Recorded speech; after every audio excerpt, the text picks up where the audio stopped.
Welcome, Impactful Parents. It's time for the Impactful Parenting Podcast, where I give you parenting tips and resources to make you a more impactful parent to your school-age child. I am your host, Kristina Campos. Welcome, Impactful Parents. Today, we're going to be doing 10 New Year's resolutions that every parent should implement for 2024. My name is Kristina Campos. I'm founder of The Impactful Parent, and I help parents of school-age children turn their chaos into connection with their adolescent. I'm a mom of four, a teacher that has taught every grade from preschool through high school, and today I help moms and dads like yourself to navigate that exhausting, confusing, frustrating, and rewarding world of parenting. So welcome to The Impactful Parent. Let me introduce you to my co-host and best friend, Melissa Clark. Melissa is a mom of three and has been a teacher, a social worker, and a therapist. But Melissa found her true calling with Gestalt coaching, and today Melissa helps people heal past wounds and step into their best self with the Gestalt method of therapy. Now, today's episode is all about 10 New Year's resolutions for 2024 that every parent needs. I'm really excited that you're here. Melissa, let's get started.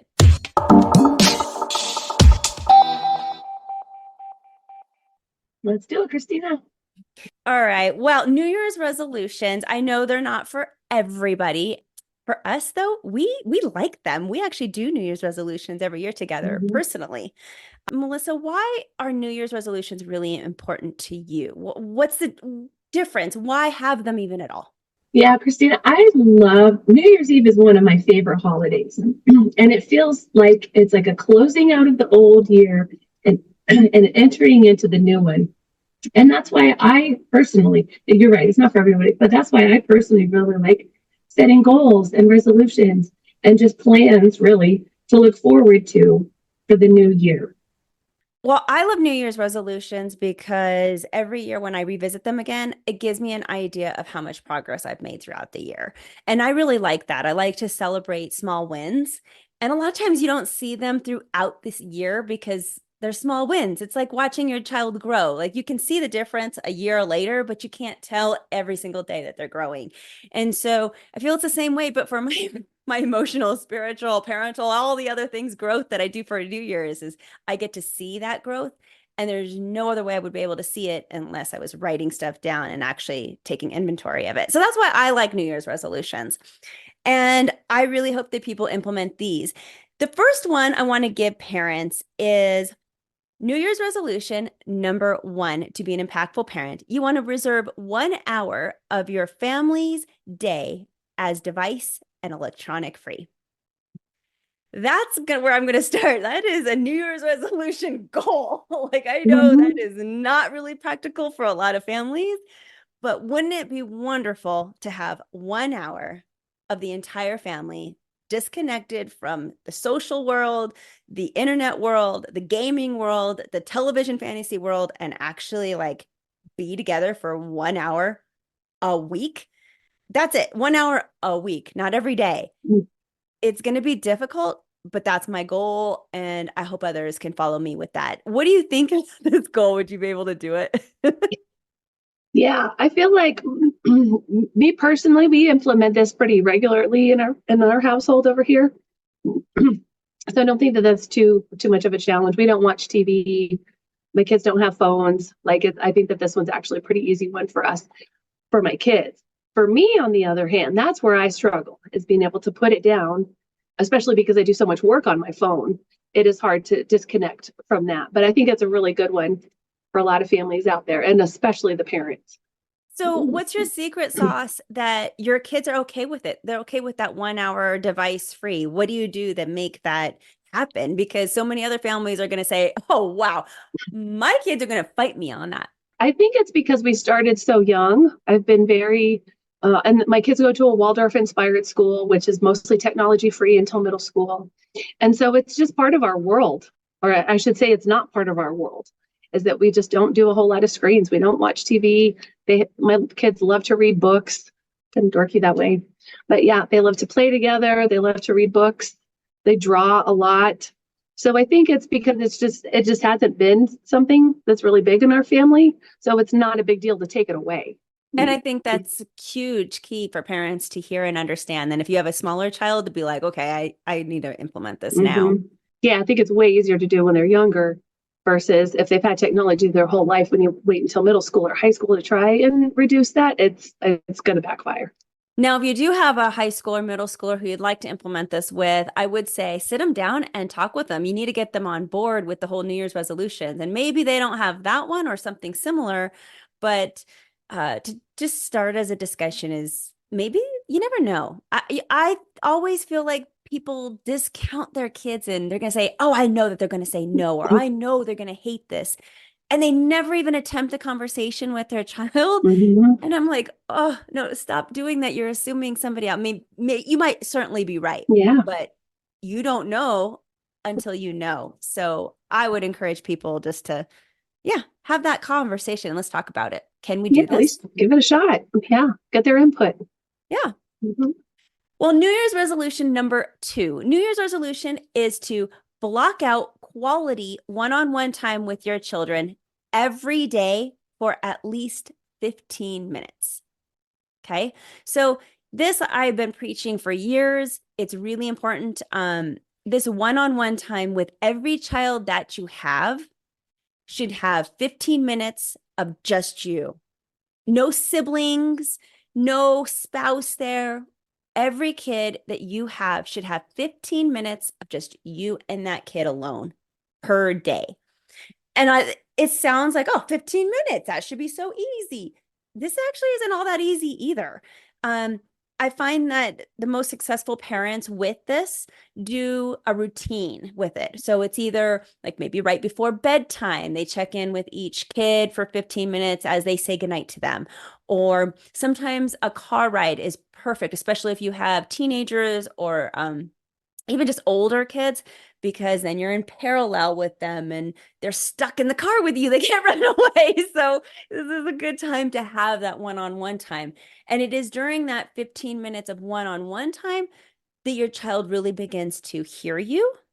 And even if they don't really use the 15 minutes, like you check in with them and it's kind of like stalemate and you're like, okay, I don't have anything else to say.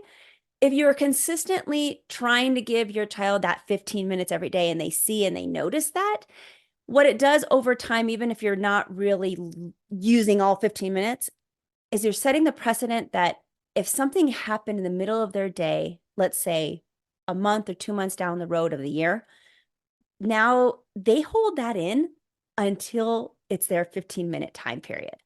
And especially if you have multiple children, they will do this. They'll wait till that special 15 minutes to tell you whatever it is they want to tell you that they didn't want any of their other siblings to hear or know. It's just that safe space. And so I highly recommend that every parent implements this. Again, it's 15 minutes a day, one-on-one with each one of your children. I love that, Christina. And another idea to kind of help with that we do at my house, when we're having dinner together, we have every dinner meal together, and I ask them what their highs and lows and thankful fors are at the end of the day. And then so then I can get at least a glimpse, even if they don't want to go into it a whole lot, I can kind of get a glimpse of what is on their mind and what happened for them that day. And then when we get ready for bed, then I can come back around and spend a lot more time just checking in with them about what they mentioned one on one instead of everybody together.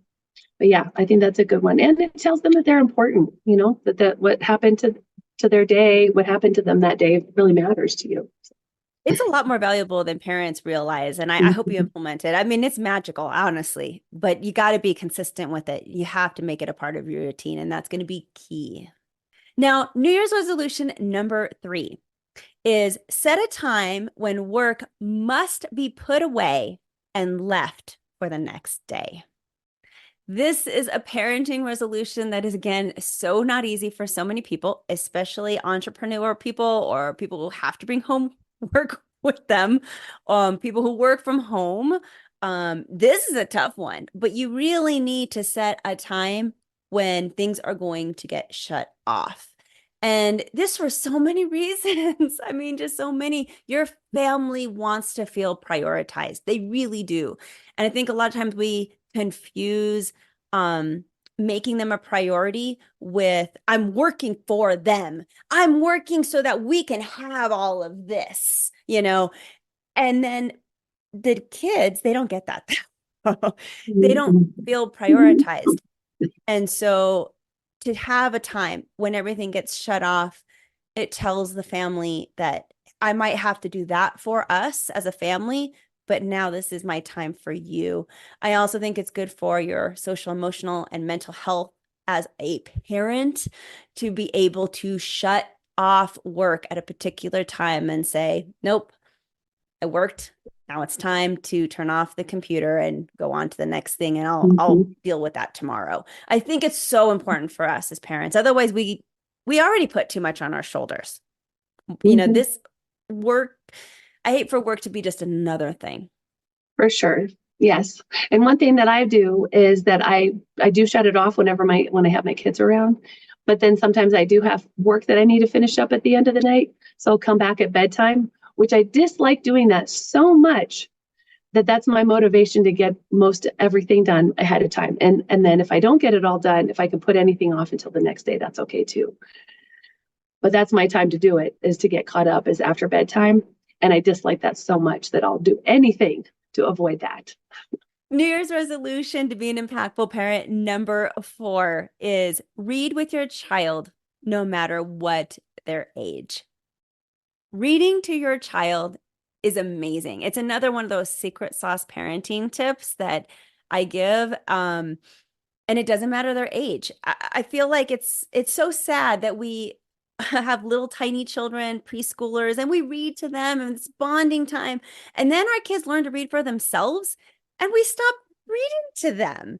I'm telling you, no, okay? Don't stop reading to your kid. It's wonderful for them to have their own books and to read on their own. You want that definitely. But this is another type of activity that you can do in that 15-minute of one-on-one time with your child, or just any time that you need to create a bond with a child that maybe you don't know how else to bond with them. You That book can be that common thing that you talk about and can just summarize and help understand it. It ends up being a point of to launch conversation if you're not looking for anything else. And truly, this is even awesome for high school kids. Truly, I did this with my own high school kids, and you just have them sit and relax and read at the foot of your bed. Get comfy on with slippers and pajamas, and then you read to your child for 10, 15 minutes. That's all you need to do. One chapter, whatever that's going to look like for your family. And you're going to see magic happen with even your teenagers. Yeah, my teenagers even love it when they bring home their school books, and then I'll read them their school books. I don't do the whole book, but I will read to them the book that they're assigned to for school. And they love that because they think that they're getting off the hook from having to read, but they're not. They're still getting the content. But I do love this one, Christina, and I'm going to make it a point to make this a solid resolution for me and my family because my kids really do love this.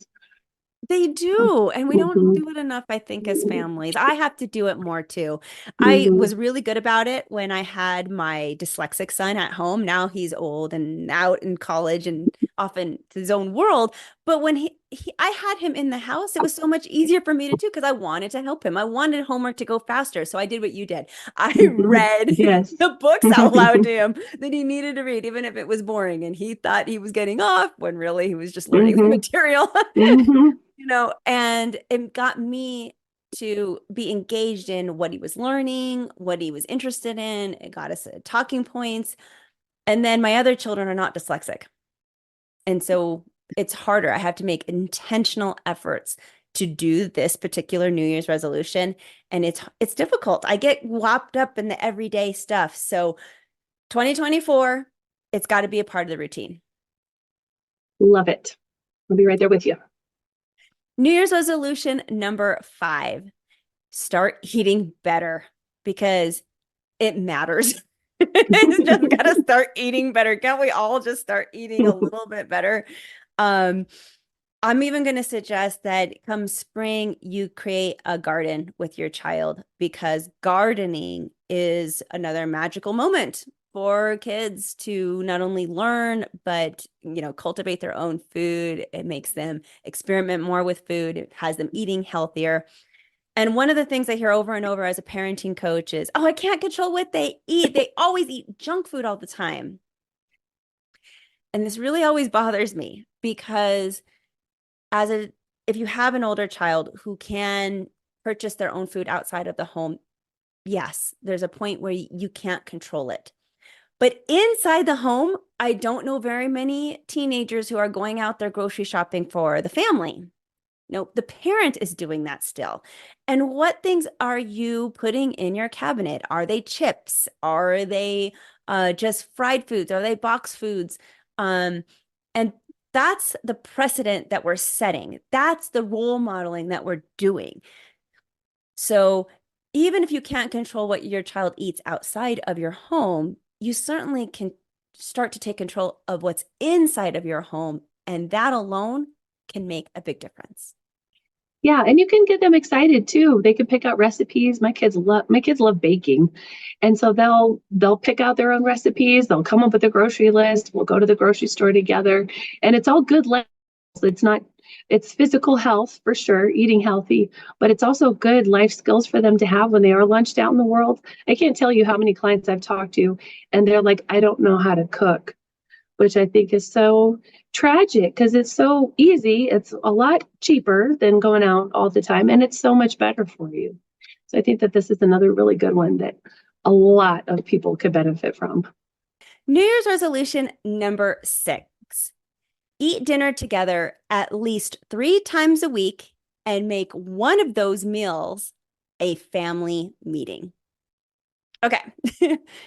I know it could be challenging to all eat together as a family, but statistics show that if you do this, families are more bonded. You get that opportunity to talk and convene with your kids.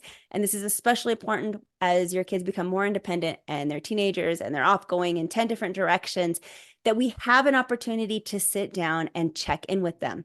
I really like the idea of not only having 3 times a week of family dinners together, but making one of those meals a meeting, a family meeting. And with family meetings, they don't have to be formal. They can be very informal. Keep it simple. It's just a matter of, hey, what do you got going on this week? So it's like, what do you have going on?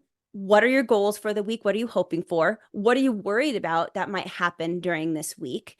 Something that, could be plaguing you. That's stressful. And then you look through schedules, especially with older kids, who has practice, who has after school activities, who's got dates already with friends that you can put on the calendar so that everybody can get on the same page. Just helps alleviate a lot of arguments. And more importantly, this allows parents to go, oh, okay, this coming week, my kid's got exam. And not only do they have an exam, but they're really worried about that exam. And then now you have even more opportunity to check in with them, be a little bit more lenient when maybe they're on their screen trying to get homework done a little too long, or maybe you need to get on them a little bit more to start studying because now you know that there's an exam, so you can help them be more prepared. You can help them make better choices about scheduling their time. And then after the exam, you have an opportunity to check in with them. It just creates more conversation and it allows parents to get more into their child's life. And once you're more in, it shows your child that, yeah, you're important and I care about what you're doing. And yeah, just all the things. It's just a good thing. Eat dinner together. Yeah, and that teaches them executive functioning skills, the planning ahead, the talking about, that what's going to happen that week. Okay, so what do you need to get taken care of to prepare for your exam or for your sports practices, right? What do they need to do to get be successful around that? That's all executive functioning stuff that our kids need our help with because their frontal lobe is not developed yet. So that's another good skill for them to have. And I want to point out to you, as you say that, a lot of times parents get frustrated that their kids don't have these skills down pat. To them, it's like, hello, why aren't you studying Mhm. when you have a test in 2 days? They really can't think that far ahead sometimes. Mm-mm. And they really do need our help. And that's not something to get mad at your child about because they haven't developed that skill yet. Instead, take it as an opportunity to really help them. And then they can be grateful that you helped them get a little bit more organized.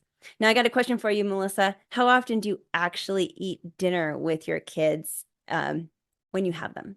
Mm. Yeah, so I have my kids 50% of the time, but we eat dinner together every night that I have them. New Year's resolution number 7, exercise with your children at least once a week. Okay. So I know exercise might be on so many people's New Year's resolutions list, but I'm saying once a week, actually work out with your child. Now, you might have to be creative with how you work out with them. They may not want to lift weights, nor maybe they should because maybe they're not old enough to lift weights. But you can go for a run. You can make a walk a part of your exercise routine. You could go play a game of tennis, a game of pickleball, whatever, a sporting event. But to do something active with your child once a week, again, you're role modeling the importance of good health and exercise, which I think is invaluable.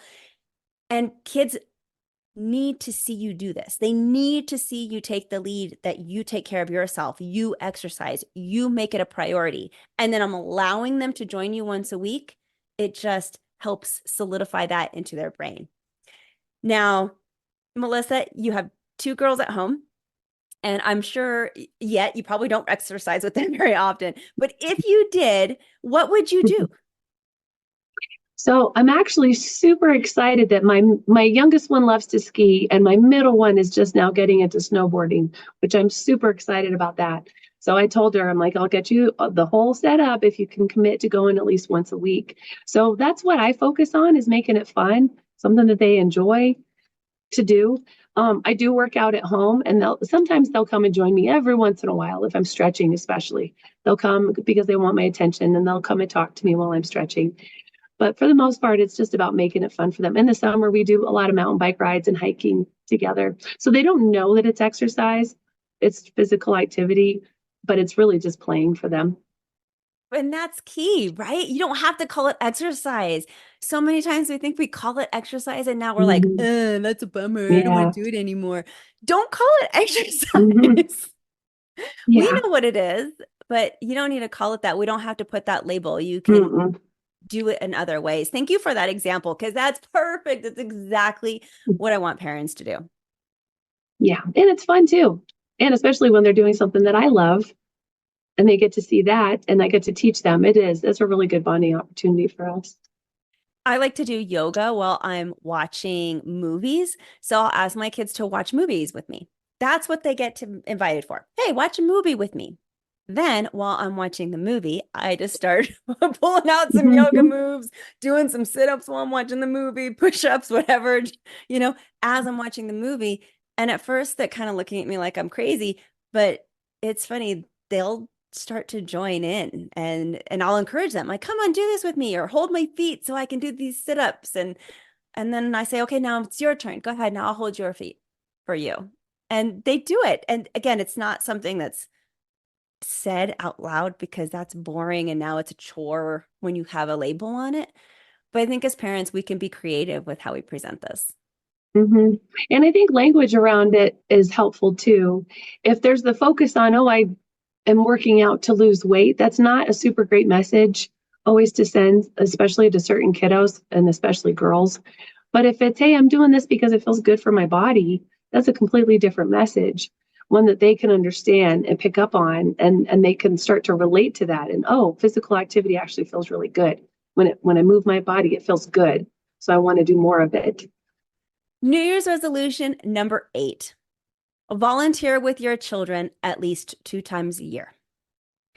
And volunteering is important to my family. I think it teaches so much perspective, helping, empathy, just volunteer. I hardly think of bad things that come from volunteering. And this is different from donating. It's different than doing something at home. I know that you could do something at home and that's great volunteer work, but I'm talking about getting out into the community and having your child have an experience with their volunteer work. It may not be quite easy depending on where you live to find this, and I get that. So any volunteer work will be great. But if you're really striving to do this to get the most out of it, getting your children out to do the volunteer work, soup kitchens, cleaning up in the neighborhood, doing something like shoveling or raking or grocery shopping for an elderly neighbor, something that actually gets them out active and really participating in the community, this is when you're going to see the most benefit. And one that I'm going to add to our list of things that I want to implement in my family, with my family and my household this coming year. A lot of people do it this time of year because it's the giving season, right? The Mhm. November, December. But for me and my family, it's so much easier to do it in the summer months when they're not in school because then we'll pick an activity. Actually, we do a lot of delivering of food to kind of like remember the old Meals on Wheels? They don't call it Meals on Wheels anymore. We go through a different organization called Project Angel Heart, but we will go deliver meals. And it's a fun summer activity when you're trying to figure out what do I do with my kids to keep them busy? Get out into the community and volunteer. And I say only twice a year, 2 times. That's it. That's a bare minimum. Of course, you can do it way more than that, but 2 times a year, it does feel more impactful than just once. I feel like when we do it once a year, it's just like, oh, that thing we do once a year. Whatever it is, when you do it twice a year, now it's something that we do every summer. See how the language changes a little bit? I don't know why it feels that way, but it certainly does. Well, our New Year's resolution number 9, make a routine for your week and stick with it. Now, making a routine for your week, it just helps things run more smoothly. There's going to be hiccups and things that happen within your week always. But when you have a routine for your week and there's a consistency to it, it's going to bring a lot of security to your kids. You're going to have a lot less battles about what's happening when, specifically when you want kids to do chores or homework. Have them know exactly when you want them to do those certain things. Um, in my household, every Sunday, it's a room cleanup day. They can pick when they want to clean up their room. They can clean it anytime up on Sunday, but it needs to be cleaned by 9 p.m. by the time they go to bed. Otherwise, there will be consequences implemented, and they know what those consequences are and what it looks like. But rarely do I have to implement those consequences. They have all day long to do it. I will remind them if it gets toward the evening time and they don't have their routine completed yet. But you can do that with homework. You can do that with any other chore you might want your child to do around the house. But when they know when it has to get done by, and it's a weekly thing, I'm not nagging quite as much anymore. I'm not yelling at my kids quite as much anymore. And it just becomes a part of their life. And that's exactly what we want. Yeah, I love routines so much. I have my own morning routine. My kids have their morning routine. We have a routine when we get home from school. And I think it just makes things go so much smoother. And so I'm not having to nag them all the time. And number 10, our New Year's resolution Mhm. number 10 is role model what you want to see. Now, it sounds really simple, role modeling what you want to see, but this is not very intuitive to most parents. That if you want to see your child to have a great, solid routine and always get their homework done at, let's say, 4 p.m. every day after school, then we too, as parents, need to have a good routine where we do the same thing every day. Whether it's we always turn off our computers at 10 p.m., or I always make dinner around 5, or like whatever that looks like. When we create that circumstance and we role model what we want to see, then our kids are much more likely to do it and to comply or to make the right choice. So we have to role model that behavior. If you want your child to not have these emotional outbursts and freak out every time, then as parents, we have to learn how to control our own emotions and not freak out all the time. Like it's so simple. And yet, for whatever reason, we hold our kids to such a higher standard sometimes than ourselves. And how can we expect our children to have a really clean room when our room is a mess?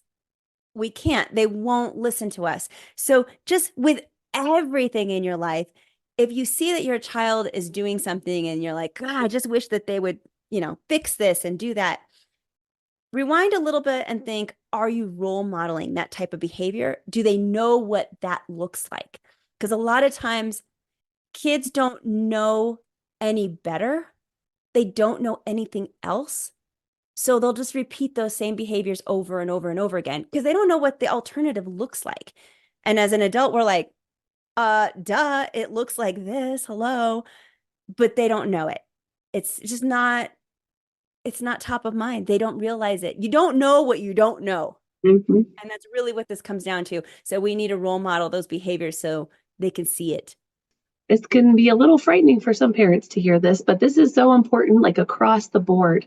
How we relate to others, how we relate to strangers, how we relate to our partners, how we relate to our animals, right? All of those things, kids pick up on that. I can't tell you how many conversations I've had with clients of, okay, so where did you learn how to be in a relationship? And it's always, always, always, well, I saw my parents, right? For good or for bad or for ugly, that's how we learn. So it is really important, and they are watching us, and it's sometimes hard to bear when we see our negative traits come out in our kids, right? But that's how they're learning. And the whole do what I say, not what I do thing does not work. It doesn't work. That's old school, doesn't work. Tried it, doesn't work. Being mindful and intentional about how you're showing up in your world, and that's what they will learn. That's If they exactly see what you road raging, they will pick up road rage. Yeah. Guaranteed. Health, Yep. exercise, what you eat, Everything. everything. Yes. Which is a Micro little everything. frightening. Yes, our kids are But that watching doesn't mean and we they're have to get it perfect either. and You I'm glad know, you bring that up, that we don't have to be perfect. And I yeah, think that's sometimes difficult for us to accept that we just, we make mistakes yeah, too. We we're got to get humans too. Well, these are the 10 New Year's resolutions to make you an impactful parent. I hope that you implement them in the comments down below. Feel free to put in your own New Year's resolution if you have one that you want to share with others that others can also benefit from. I certainly can have way more than 10, and there's some really good ones out there. So tell us your thoughts. Let us know what your New Year's resolution for your parenting will be for 2024.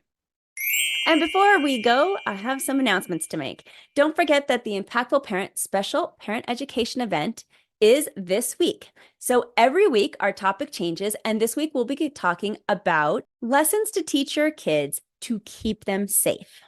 If this topic interests you, join me live on Zoom either Sunday evening or Wednesday during lunch, and you can register with the link below.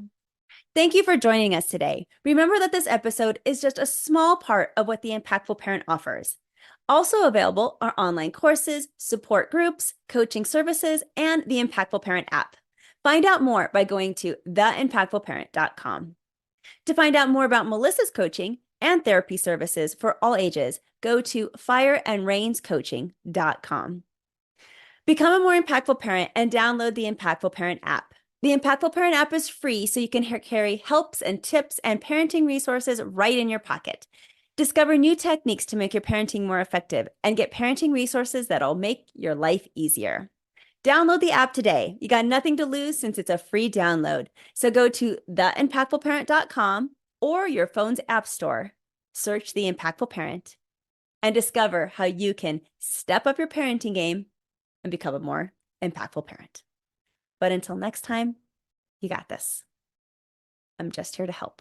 Thank you for listening today. Remember to subscribe and share this podcast with a friend. And don't forget, the Impactful Parenting Podcast is an extension of the Impactful Parent community. Go to the Impactful Parent website and download the free Impactful Parent app so you don't miss a parenting tip that can help you and your family.